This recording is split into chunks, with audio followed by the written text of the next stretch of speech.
రాజ్యం కట్టబడుతుంది, దేవుని రాజ్యం కట్టబడుతుంది. నా ఆత్మ మీ మధ్య ఉన్నాడు కనుక భయపడకుడి, భయపడకుడి.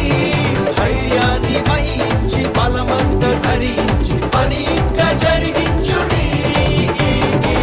దేవుని రాజ్యం కట్టబడుతుంది.